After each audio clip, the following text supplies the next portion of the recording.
Welcome back, Mando.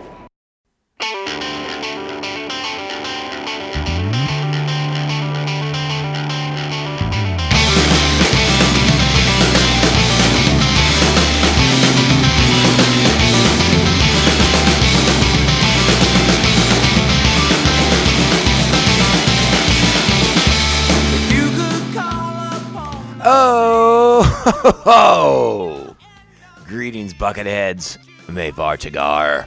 Welcome to our 371st Strangely Allying with Others episode of MandoVision. And I am your host, Nargai Tom. Happy May the 4th be with you. Happy Maul Day. Woo. Thank you for checking out this small independent Star Wars podcast. We're so glad you're here. Make sure you're all following us on those socials at Mando_Vision on X and Insta. Email me, MandoVision to Scott. MandoVision at Blues. Oh my God. Sorry, I'm having a moment, friends. I'm just really excited.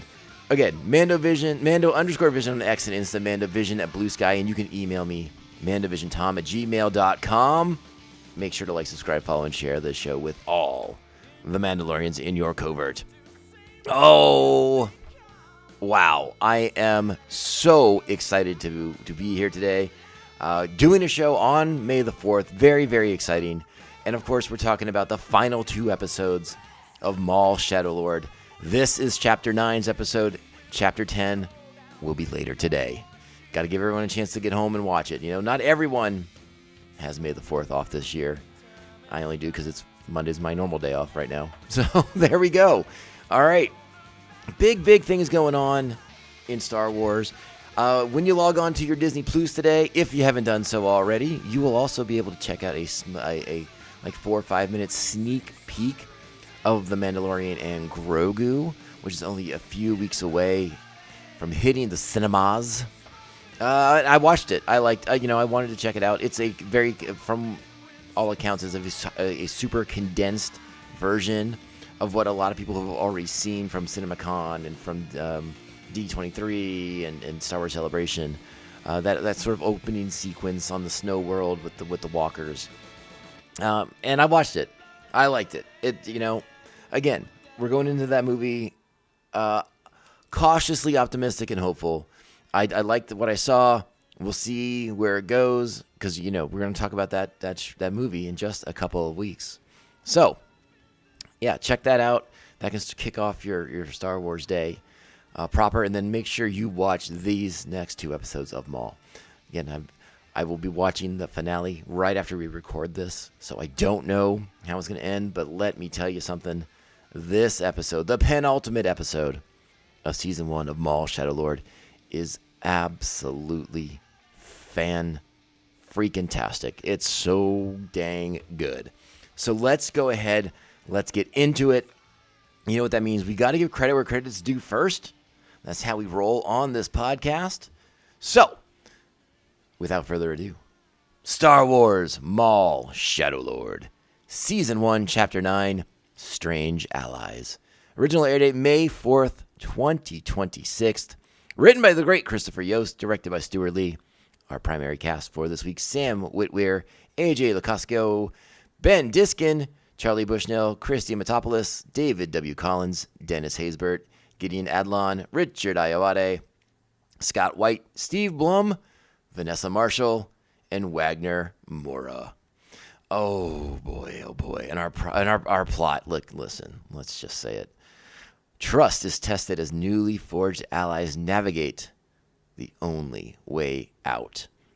All right, let's dive into it. You know what that means. It's time. Strap on your buckets. Let's go. Get out of here. We'll hold them off. You're going to have to relocate the covert. This is the way. This is the way. All right, we pick up right where we left off last week. Maul setting up shop in the in a new headquarters, but he's not staying there for long. No. But as Vario tells us, Drayden Voss has requested an audience with Maul, so it's time to meet with Crimson Dawn. And Voss has a plan to aid Maul. He hears he's fallen into a bit of trouble on Janix, and Voss is there prepared to offer safe harbor to Maul and his associates. Maul is weary of trusting Crimson Dawn. They have betrayed him in the past. So what exactly does Voss want from Maul? And of course, Voss has a plan. Voss wants Maul to kill Boss Rintaro and install Drayden Voss as the head of Crimson Dawn. Easy enough, and Maul agrees. I think Maul has his own plans for Crimson Dawn because, as we saw with the Pikes, yes, he does kill bosses and install new leadership. But I think we know ultimately where Maul ends up sitting at a certain point in the timeline. So keep that in mind. But I think Maul is sort of, I think he respects Voss's deviousness, if you will, and sees an opportunity, right? And of course, he's offering him a way off Janix. Things are too hot on Janix. And despite Maul's intentions to stay there and suss it out, I think he now believes that exit is the only option for survival. And he believes that Agent Brander Lawson may be the one to provide a way off-world. Meanwhile, the good guys, quote-unquote, are in hiding. Lawson with Two Boots, Riley, and the Jedi, they're hiding from the Imperials. And as Devon sleeps, Maul calls to Devon and plants the image of a fountain in her mind. And meanwhile, we see the Inquisitors. They continue to be on the hunt, looking. They're covering ground of all the places Maul has been, and we begin to sort of get that sort of bloodhound feeling from those Inquisitors. So our heroes decide to go and meet with Maul. They are weary that it is a trap, but Maul appears at the fountain alone because, as Devon describes the fountain, Lawson recognizes it as possibly the Armistice Fountain and believes that this is a trap, but they have to see. They have to see what's going on. They're running out of options to get out of the city, to get away from the Empire. So they meet Maul at the fountain, and Maul has a way off planet via Drayden Voss and Crimson Dawn. But he knows he needs Lawson's help to get out of the city. So while they are weary of trusting Maul, and listen, the Jedi, they don't, as they said early in the season, Maul will never be someone we trust. But situation is desperate enough. They are in enough trouble. The Empire is closing in around them that, yes, the strange allies implied, named in the title, is formed here. The strange alliance is formed right here.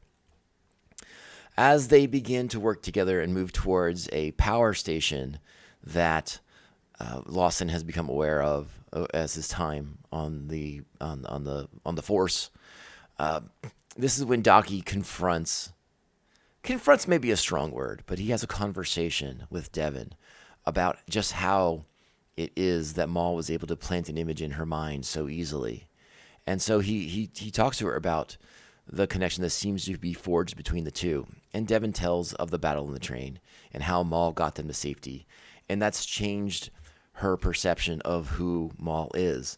And Daki reminds her, did he do this for you or for something for himself? And I think we all know what the answer really is, but Devon has to sort of suss these things out for herself. All right, we arrive at the power station, but the Empire is there as well. They are covering their bases. They want to make sure no one gets out of the city. And while they aren't entirely aware that there is a secret exit from this power station, they are doing their diligence, right? And Daki believes they'll move on. They're going to check this place, make sure it's not harboring them, and then they're going to move on. But Maul disagrees with patience. So he has Spybot jam their comms, and then Maul approaches. I really like the way he sort of saunters up to them. He's still dealing with that injury to his cybernetic leg, and I like the way he kind of continually shakes it out throughout the episode to remind us that it is a bit of a hindrance to him, that maybe Maul is not operating at full power, full strength. But he gets out there and begins just wailing on the Imperials. This is... Eventually, everyone's going to join the fight, even Rayleigh. Maul takes out an Imperial walker, the AT-AC that we saw from the trailers. Chops off his leg, cuts it in half, and then it explodes.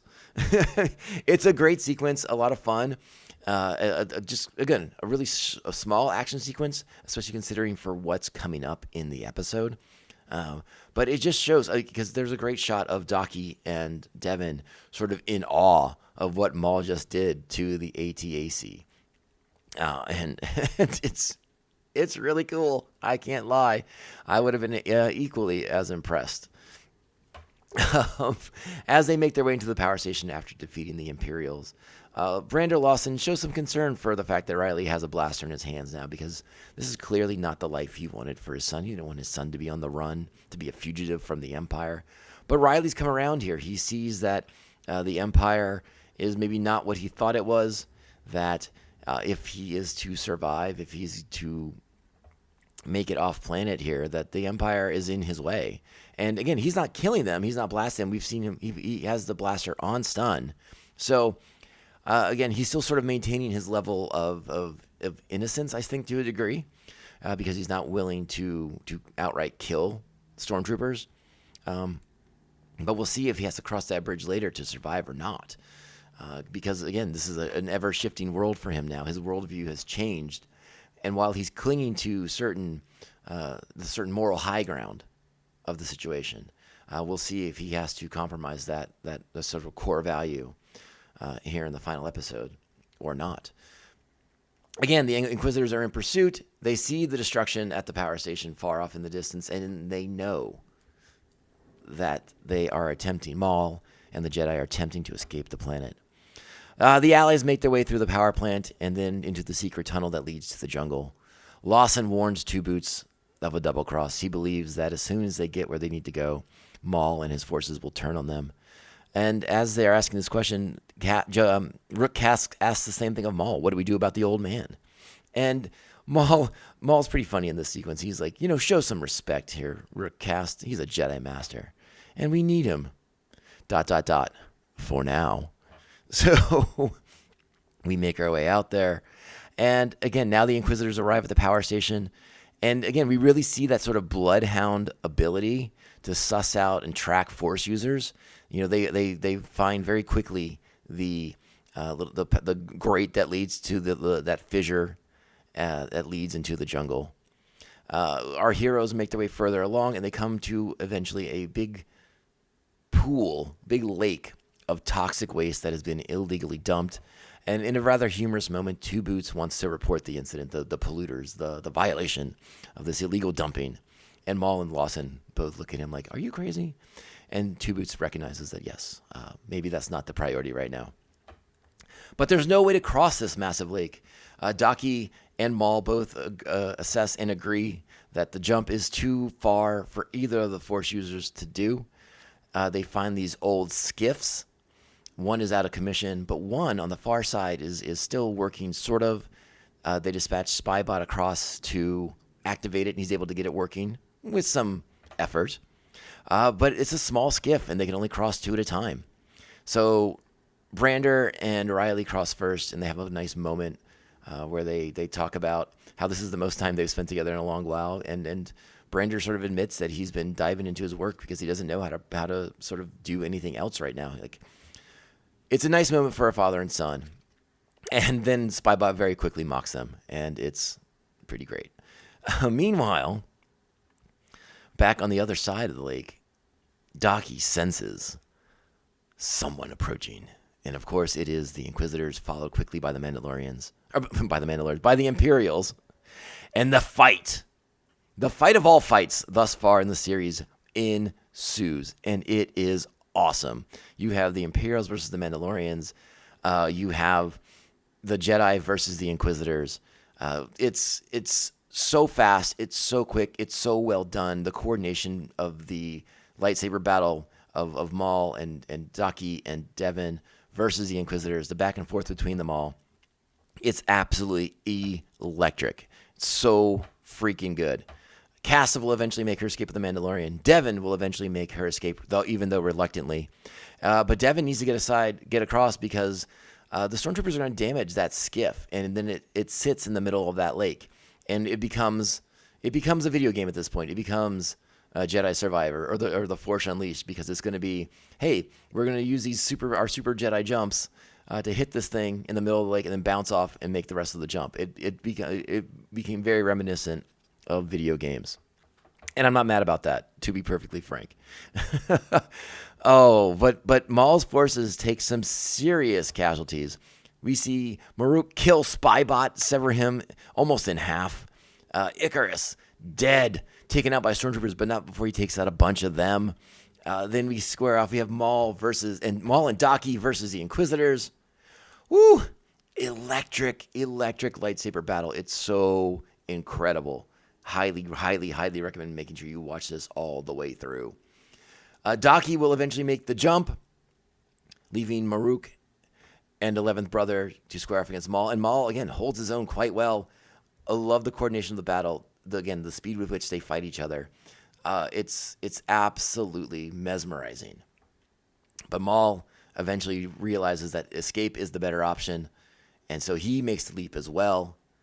And from the other side of the lake. Again, it's a great move because Maul makes the jump. And I believe it's Marok who throws his lightsaber in an attempt to sort of cut him in half as he makes the jump. But Maul deflects that, sends the saber spinning back towards him. And they have a nice stare down from across the lake of toxic waste. And that's when Marok says to the stormtroopers, inform him they are headed his way. And that is when we lose our minds, because I think at this point we know who he is. I think I toyed with the idea that they had holocommed with maybe the Grand Inquisitor. But at this point in the show, 9 episodes in, they're not giving us the Grand Inquisitor. No. It's what we talked about. It's what we speculated. It's what we want. And it's right around the corner. Ooh, yeah. All right. So our heroes, they make it into the jungle. They don't have spy bots, so they're sort of having to suss things out a little bit. They don't know where the ship is, but they're going to make their way. And there's thick fog in this jungle. So Cass and the Mando, they offer to go scout ahead, and they run off into the fog.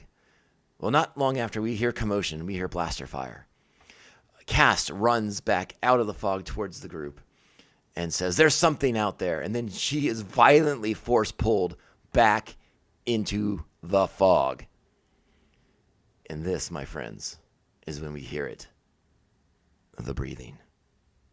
And emerging from the fog, the familiar form of the true Dark Lord of the Sith, Darth Vader. And he engages his lightsaber, signaling that it's on. And in fact, it's on. And that is where they close out this episode. Holy smokes. 9.5 buckets.